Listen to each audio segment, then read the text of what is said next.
I want to move on to Benghazi and some of the questions that Republicans have been asking about this. If you look at this as objectively as you can, it appears to be an episode of a failure on the part of the administration to adequately secure an overseas outpost compound, diplomatic compound, at a time of war when we had been involved in getting rid of Gaddafi in Libya.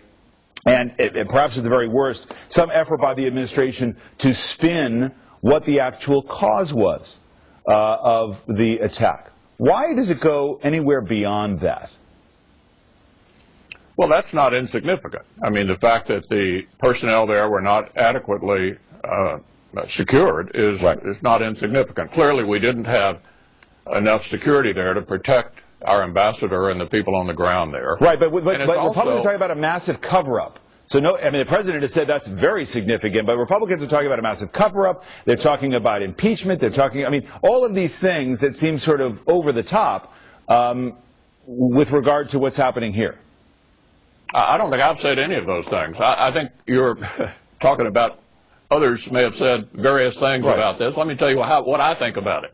It's clear that there was inadequate security there, and it's very clear that it was inconvenient within 6 weeks of the election for the administration to, in effect, announce that it was a terrorist attack. I think that's worth examining. It is going to be examined.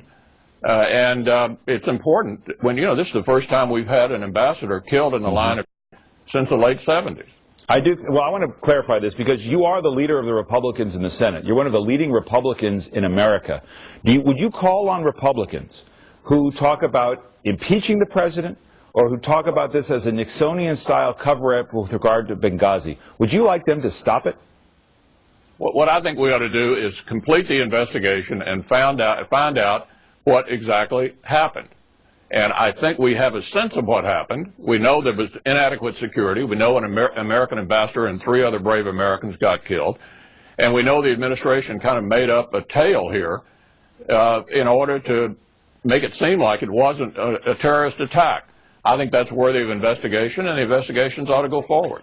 But do you have specific evidence that they made up a tale, or was it based on information they had at the time? Well, the talking points clearly were not accurate, and I think getting to the bottom of that is an important investigation. But I just want to come back to this because I think it's important, which you made a point of saying what you have not said about all of this. There are Republicans in an organized fashion accusing the president of being Nixonian, of comparing things to Watergate and Iran-Contra. Aren't you saying that you think that's overblown? I can speak for myself, and what I'm saying is this is an investigation into what happened in Benghazi that is worth conducting. It's important to find out what happened, and that investigation is underway.